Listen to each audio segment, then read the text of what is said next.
saya sekaligus membuka acara ini. Jadi dengan ini kita sama-sama buka acara.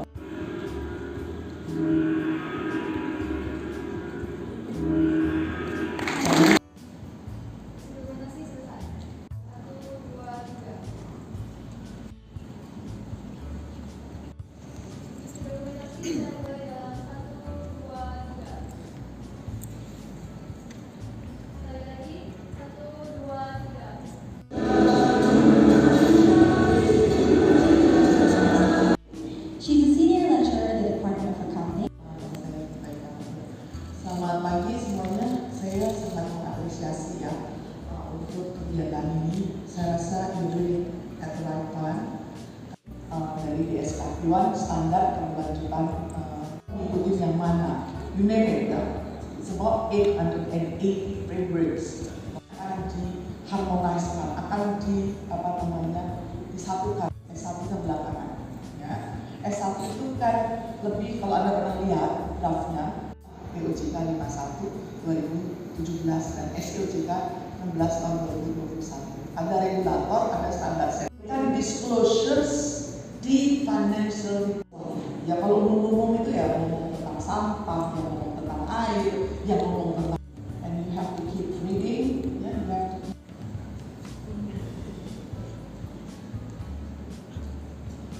Kami persilakan.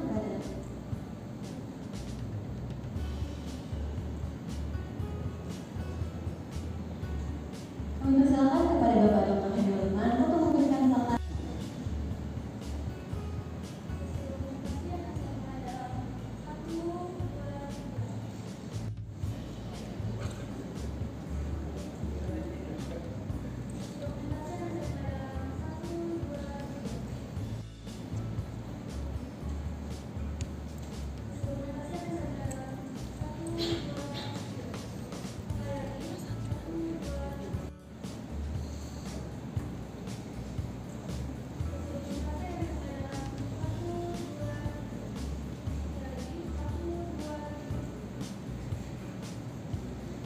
Terima kasih.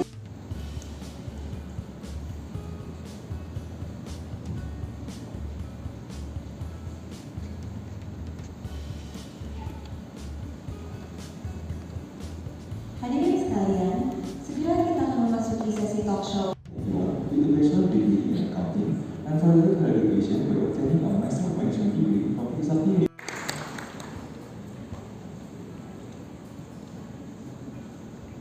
Terima kasih Mbak dan hadirin. Selamat pagi. Gimana? Kita hari ini memasuki acara talk show. Sebelumnya untuk membuka hari ini tanya bagaimana hari ini, kamu jawab baik, dan terus kalau saya bilang terima kasih. Tepuk tangan buat saya.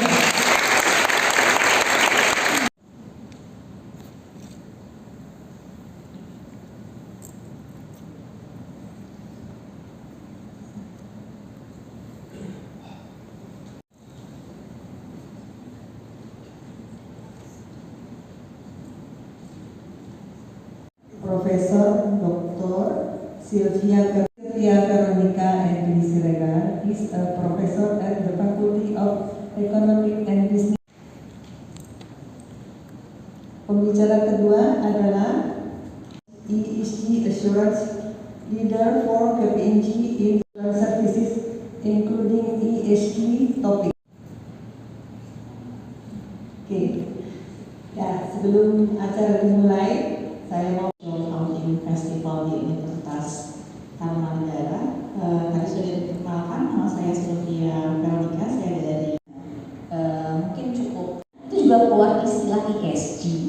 Nah, jadi menawarkan konsentrasi khusus yang terkait dengan itu dia akan lebih rela membeli barang dari perusahaan yang dia yakini memang lebih baik. Ya. Dari sisi mudah mendapatkan modal juga beberapa menunjukkan bukti seperti itu. Nah, makanya kenapa kan belakangan kita suka dengan istilah ya, ada namanya green bonds gitu ya, green sukuk gitu kan ya. Nah, itu memang ada beberapa cara mendapatkan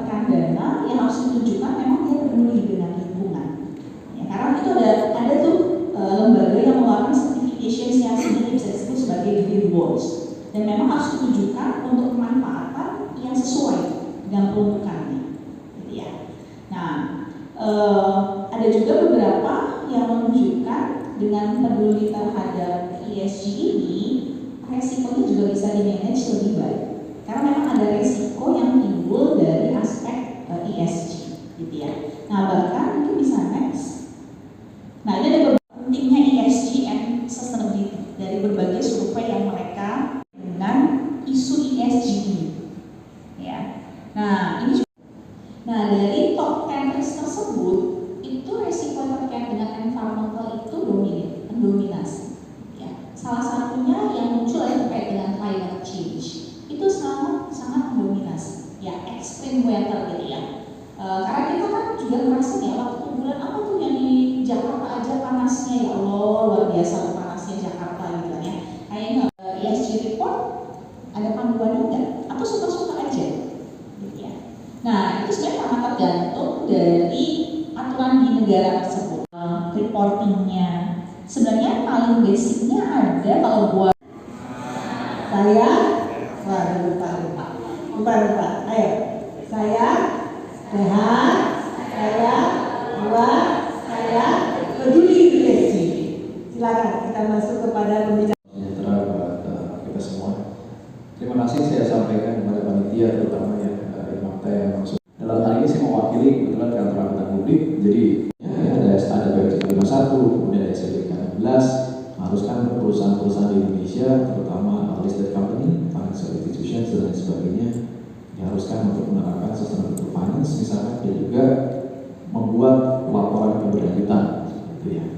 Nah, para CEO ini dari hasil survei kami ya, teman-teman juga ada di sini bisa cek ke website, gitu ya, dicari saja CEO Group BKPMG.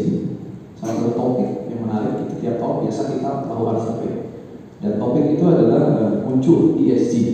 Artinya CEO ini sudah menyadari pentingnya ESG, dan itu menjadi suatu metrik juga untuk pengukuran performance mereka. Next, skills dan lain sebagainya. Ya, kemudian tadi Saya mewakili dulu ya, saya bertanya, nanti akan diberikan juga kesempatan kepada presiden untuk bertanya. Ya, jadi tolong disiapkan pertanyaannya. Nah, sambil menyiapkan pertanyaannya, saya bertanya dulu. Jadi tadi Ibu sudah menjelaskan bahwa atau itu cuma sebagian dari, kalau misalnya perusahaan sudah menyiapkan laporan berdasarkan GRI, itu apakah irisan dari GRI itu merupakan ESG gitu?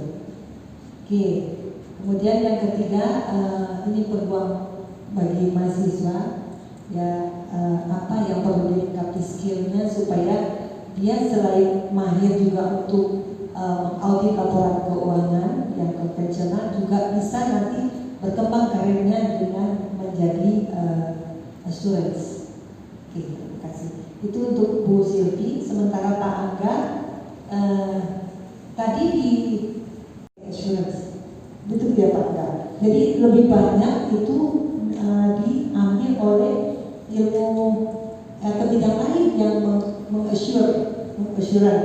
Nah, ini sebetulnya peluang yang besar bagi alumni akuntansi untuk lebih masuk ke dalam area itu. Kira-kira apa penyebabnya Pak? Kok cuma 8% gitu, terlalu kecil. Padahal potensi akuntansi di seluruh Indonesia itu kan banyak sebetulnya, tapi tidak terlalu banyak dipakai lagi gitu ya. Karena banyak pihak yang berpendapat cakupan yang bisa di-capture gitu ya dari istilah CSR itu relatif lebih sempit dibandingkan terminologi sustainability secara umum. Jadi CSR itu adalah part of dari sustainability gitu ya. Ada beberapa bahkan yang menginterpretasikan CSR itu sangat sempit gitu ya. Misalkan hanya sebatas filantropi saja gitu ya. Padahal kalau kita bicara ratings itu sumber informasi yang digunakan untuk menghasilkan skor dan ratings itu sebenarnya semata-mata bukan hanya dari sustainability report saja. Saya tergantung dari agensi kerja adil. Kalau untuk governance itu kan misalnya seperti struktur jajaran dewan. karena yang menilai mereka berdua. Nah, Tanya terkait ini ya, apa namanya, apa harus pasrah.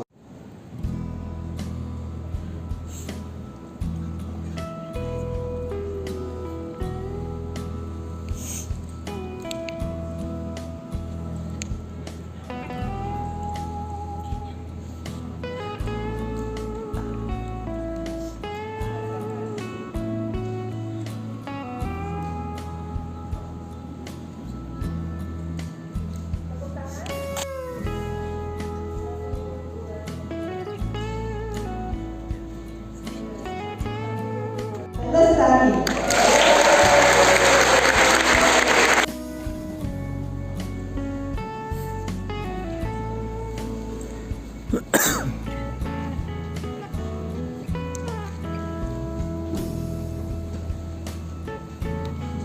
Hadirin sekalian, 1, 2, 3, 4.